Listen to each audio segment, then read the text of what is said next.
அப்பாவுக்கு முத்தம் கொடுத்தா தப்பா? அதை கூடவா இந்த மாதிரிலாம் பேசுவீங்க அப்படின்னு சொல்லிட்டு இந்திரஜா ரோபோ சங்கர் ரொம்பவே கோவமாக சில விஷயங்களை பேசியிருக்காங்க.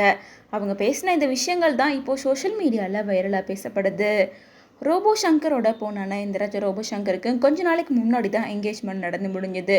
மேலும் இவங்களோட வெட்டிங் டேட்டையும் ஃபிக்ஸ் பண்ணி இப்போது நிறைய செலிப்ரிட்டிஸ்க்கு இன்விடேஷனாக கொடுக்க ஆரம்பிச்சிருக்காங்க. நெக்ஸ்ட் மந்த் இவங்களோட மேரேஜ் நடக்க இருக்கு. இந்த நிலையில் ரீசெண்டாக கொடுத்த ஒரு இன்டர்வியூவில் இந்திரஜா ரோபோ சங்கரை பற்றி சில விஷயங்களை கேட்டிருக்காங்க. அவங்களும் எல்லாத்துக்கும் பதில் சொல்லியிருக்காங்க. இப்போது ரீசெண்ட் டைமாகவே சோஷியல் மீடியாவில் இந்திரஜா ரோபோ சங்கரோட என்கேஜ்மெண்ட்டில் இந்திரஜா அவங்களோட அப்பாவுக்கு கிஸ் கொடுத்துருப்பாங்க.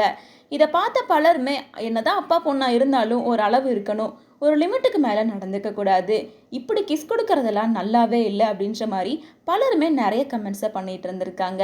அதுக்கு ரிப்ளை கொடுக்குற மாதிரி இந்த இன்டர்வியூவில் ரோபோ சங்கரோட பொண்ணான இந்திரஜா ரோபோ சங்கர் என்ன சொல்லியிருக்காங்கன்னா, சின்ன வயசுலேருந்து என் அப்பா கூட அப்படி தான் நான் பழகுவேன். எங்கள் வீட்டுக்கு நான் ஒரே பொண்ணு. என் அப்பா கூட இப்படி க்ளோஸாக கிஸ் பண்ணுறதுனால என்ன தப்பு இருக்குது? அவர் என்னோட அப்பான்னா அவரோட பொண்ணு. சின்ன வயசுலேருந்தே நான் அவர்கிட்ட அப்படி தான் நடந்துப்பேன்.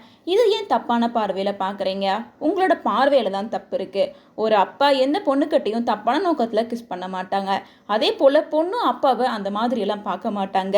தயவு செஞ்சு இந்த விஷயங்களெல்லாம் நீங்கள் புரிஞ்சுக்கிட்டே ஆகணும் அப்படின்னு சொல்லிட்டு ரொம்ப கோபமாக இந்த இன்டர்வியூவில் பேசியிருக்காங்க.